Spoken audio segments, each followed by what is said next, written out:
Hi. As I've been touring, it occurred to me that I get one question in some variety, some form, probably more than any others, and that is just, how did I get this way? How did I end up so obsessed with horror fiction and ghost stories and more, everything associated with it? How did I come to love the genre so much and this style of storytelling so much? And I've told certain stories more often than others, but there are a lot of stories that explain what formed this macabre interest of mine that I'm actually completely in love with and I'm very proud of, and that is a big part of my identity. And I realize that there are so many of these stories that I could probably make a video series out of these, and so this will be the first entry in that little video series. And the first story I'm going to tell is one that I recently shared at the Bookmarks Book Festival in Winston-Salem, North Carolina, about a book called Simon's Soul, written by Stanley Shapiro, that I did not read until many years after I first heard of it. When I did first hear of it, I would have been about, I think, 9 or 10 years old. It came out sometime, I believe, in the 80s, but I only remember about the age that I was because the video game Metal Gear, the original Metal Gear on the NES, I'm old, had come out, and I was playing it at the time, and I was being, like any kid in that era is supposed to be, seen but not really heard. I make it sound like I grew up in the 40s or something, but that still applied, I think, for me.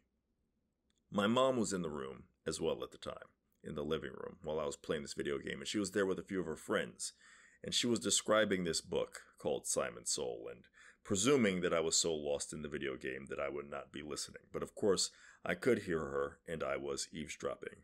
And she described this book, this story, that was sort of Flatliners before Flatliners. And if anybody is familiar with the film Flatliners with Kiefer Sutherland, Julia Roberts, Kevin Bacon, it is a story of a group of doctors, scientists, what have you, trying to push themselves into the realm of death, but still be able to communicate in some way what they have seen, or come back with some knowledge of what the afterlife is like.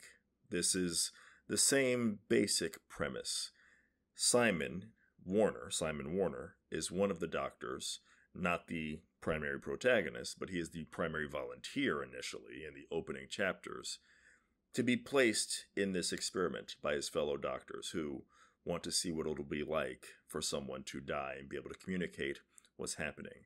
And my mom is describing this, and I'm listening, and she is saying that Simon volunteers and that he enters this realm of darkness, and he's able to communicate through some machinery what it is that he's seeing. And he's cold and lonely, and it's terrifying, but then he starts to hear something beating against kind of this curtain of blackness with angry fists trying to get to him. And he's screaming through the machinery for the doctors to pull him back. And they're telling him they can't. This is not part of the experiment. They can't quite get him back. Maybe something's malfunctioning. Who knows what's happening? But he swears to them that if they can't get him back, he's going to find a way back, and he's going to make them pay for leaving him over here while this unknown entity, whatever is coming from the dimensions beyond what we know as life, it's coming for him, and it's going to get him, and he's going to get his revenge for the other doctors leaving him here instead of bringing him back. And then she stopped telling the story. She stopped explaining the premise to her friends. She didn't want to give out too many spoilers. She said, this all happens in the opening chapters. Let's all go get lunch, or whatever ended up happening after that.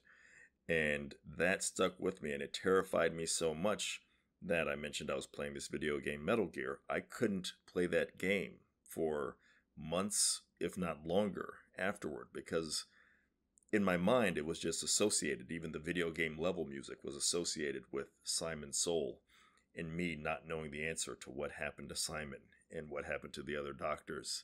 Did he ever get his revenge?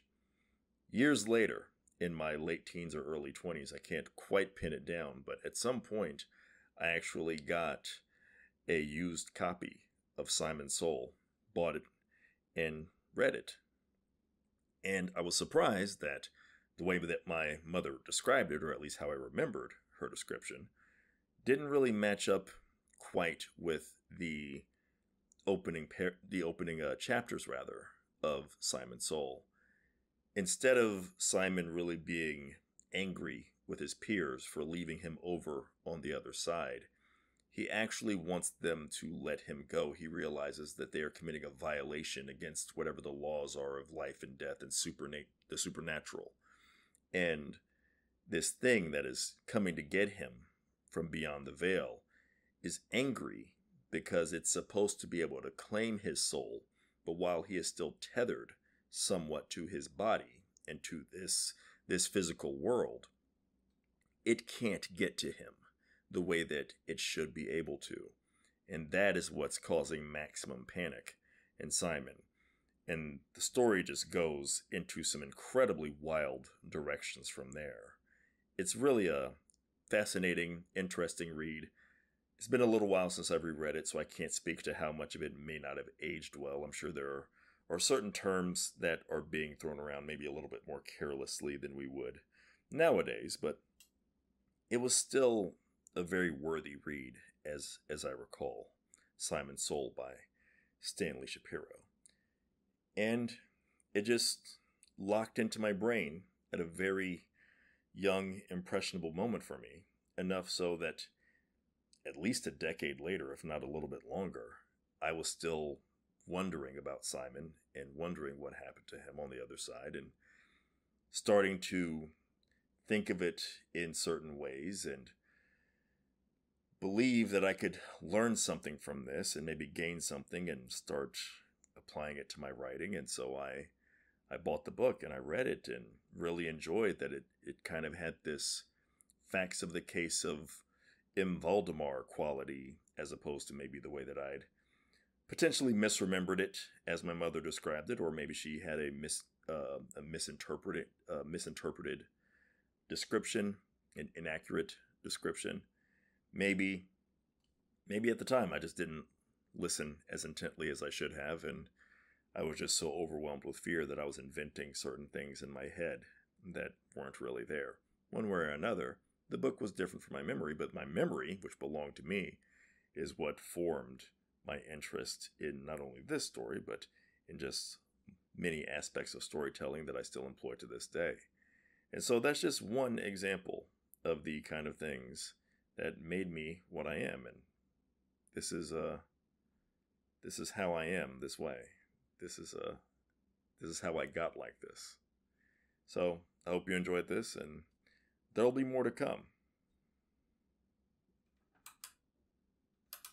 Oh, I should also, while I'm here, probably promote my book tour, which is still ongoing. I'm actually recording this from a hotel room in New York City, and by the time this goes up, it'll be Monday. It should be going up Monday, September 30th, and I'll be at Powerhouse Arena in Brooklyn with Aaron Adams. From there, I am taking the train to Boston the next day, October 1st, and I will be at Porter Square Books in Boston at 50 Liberty Drive in conversation with Paul Tremblay. From Boston, I fly across the country to Seattle, and on October 3rd, I'll be at Third Place Books in conversation with Cherie Priest, the author of The Drowning House, which I just read. And then finally, I end up in Denver in conversation with Erica T. Worth at The Bookies. So if you want to hear more stories like the one I just shared here, then you could show up to any one of these events. And in addition to talking about my latest release, Devils Kill Devils, I can also share some of these stories if anybody asks that question of how I got like this.